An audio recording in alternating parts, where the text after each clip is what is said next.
On December 3rd, 1996, the Bloodhound Gang released their album One Fierce Beer Coaster. I remember seeing the video for Fire, Water, Burn and being hooked. It was one of the first albums I wanted to own, but also knew my mom would not approve. It was the first but far from the last album that I felt I needed to keep hidden from my parents. For the teenagers who might be watching, before streaming, you had to buy CDs, records, and cassette tapes, and usually the cover art and the song titles would not be parent approved. Do I sound enough like an old man? It got even worse if your parents overheard the lyrics. So for approximately 2 or 3 decades, it was not uncommon to own an album and have to keep it hidden to avoid your parents finding it and destroying it. So let's look back at the days when we'd have to hide stuff under our mattresses like it was a Playboy we found in the woods and talk about the top 10 artists whose albums you always had to keep hidden. Number 10, Blink-182. Subversive, in-your-face albums have always been a part of punk rock. Even Green Day's major label debut, Dookie, had a fairly eye-capturing cover that you were constantly finding more things in the longer you looked at. It was like looking at a schooner in a Magic Eye poster. You dumb bastard. It's not a schooner, it's a sailboat. A schooner is a sailboat, stupid head. In 1994, we believed Green Day would be the biggest punk band in music history until 3 years later when Blink-182 exploded onto the scene with Dude Ranch.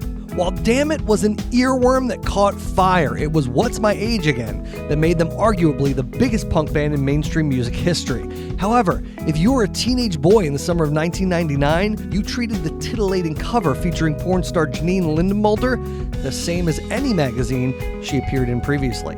Beyond the covers were the lyrics. Songs about prank calls, voyeurism, and bestiality were commonplace on their albums.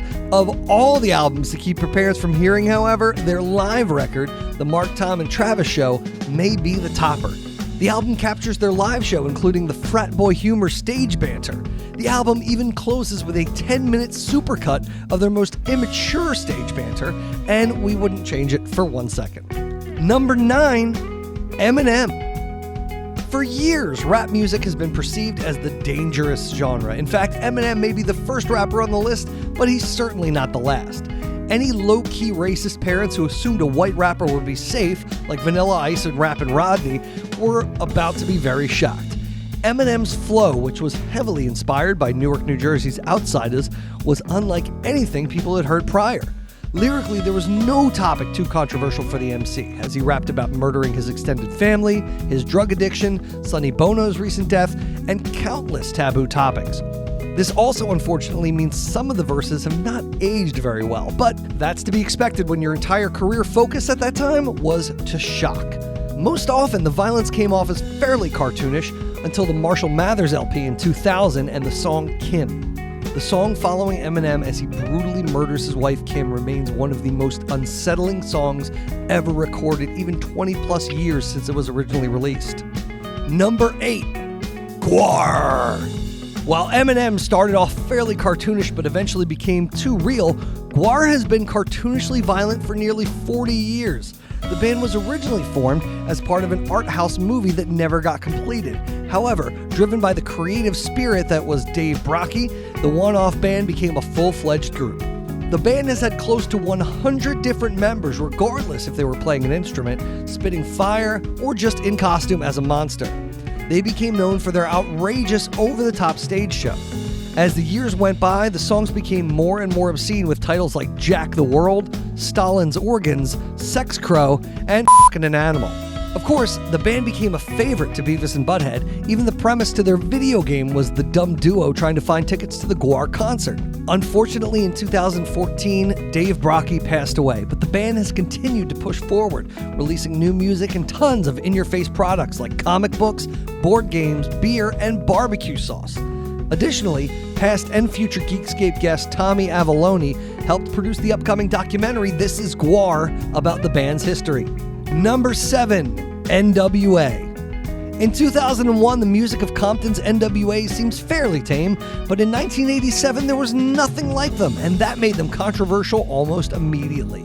The gangsta lifestyle had never been given so much attention in the 80s, but when they hit the scene with songs like 8 Ball, Dope Man, and Boys in the Hood, they demanded to be recognized. And people took notice. In fact, their song "F the Police" led to some serious controversy, leading to protests and even a letter from the FBI. The group's debut album was one of the first albums to carry a parental advisory sticker. In their short career, they left an unforgettable mark on the music industry and remain one of the most influential rap groups of all time. Number 6, Adam Sandler. Comedians have been putting out albums since people first started pressing vinyl. Occasionally, maybe they record a song in the studio to promote the record, but in general, it was always about live performances, until Sandler came around. Adam Sandler cut his teeth doing stand-up comedy, but he found his true calling when he joined the cast of Saturday Night Live. Finding a love in sketch comedy, his debut album, They're All Gonna Laugh at You, was him and his friends recording sketches that would never be appropriate for prime time. And man, did middle schoolers love it. Before I had even seen a second of Billy Madison or Happy Gilmore, I knew every line of the Buffoon and the Goat sketches. By today's standards, these profanity-laden sketches are chuckle-worthy at best, but things like Tollbooth Willie and Sex or Weightlifting were the things of conservative parent nightmares in the mid-90s. You could say they didn't do it for your mama. Number 5, the Insane Clown Posse.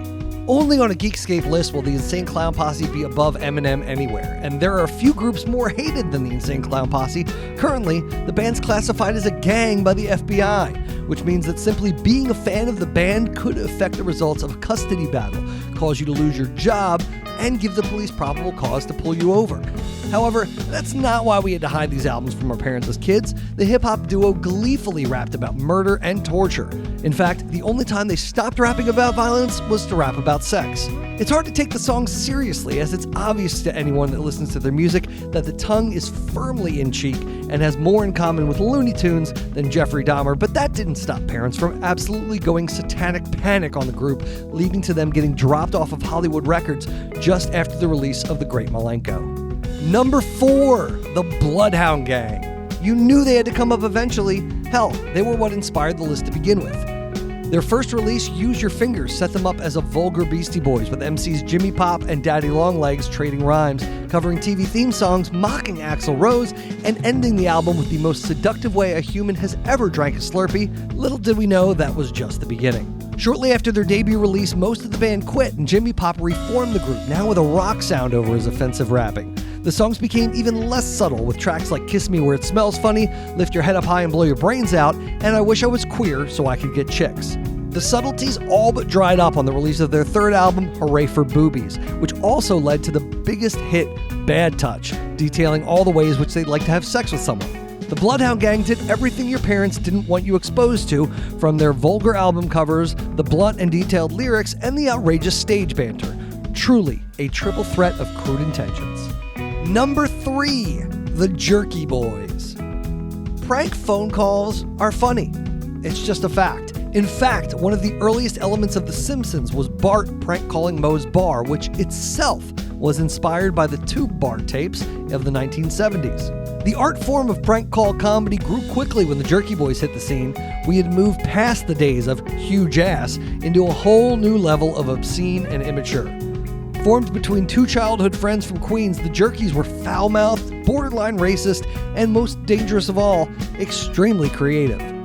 Parents were fearful of the Jerky Boys, and for good reason. Even a quote-unquote good kid like myself made a few prank calls to random businesses inspired by the work of Johnny Brennan and Kamal Ahmed. Number 2, Two Live Crew. This list would not be complete without Two Live Crew. Their 1989 album, As Nasty As They Want to Be, caused extreme controversy for the sexually charged lyrics. Infamously, the AFA didn't think the presence of a parental advisory sticker was enough to warn audiences of the vulgarity. They even met with the Florida governor, where the band was from, to see if they could be charged for obscenity. Action was taken and it was declared illegal to sell the album, which stood for close to 2 years before the ruling was eventually overturned. This was a big news story, to the point that every parent knew the name of the band, so if you were lucky enough to get this album from a record store owner willing to take the risk, you had to keep it under lock and key at all times. As an honorable mention, we were going to include Marilyn Manson somewhere on this list, but frankly, Marilyn Manson, and instead let's just take a second to remember all those weird 90s album covers we kept hidden from our parents to avoid having to answer unnecessary questions. Number 1, Cannibal Corpse. Some of you have been waiting for Cannibal Corpse to pop up on this list, a few of you have no clue who they are, and a few of you are probably thinking, wasn't that band from Ace Ventura? This death metal group leaned into extreme violent imagery in songs like Scattered Remains, Splattered Brains, Rancid Amputation, and even more colorful titles we can't say in this video. However, their lyrics were the tip of the iceberg. Cannibal Corpse's album covers were so gross and shocking that I knew grown men who went out of their way to keep the albums hidden well into their 30s and 40s. So that's our list, but I'm sure we missed a few. Now comment below with albums that you had to keep hidden from your parents. Be sure to like the video, share it with friends, and click subscribe for more videos in the future. If you're really into what we're doing, hit up the Patreon page for early access to videos and bonus episodes.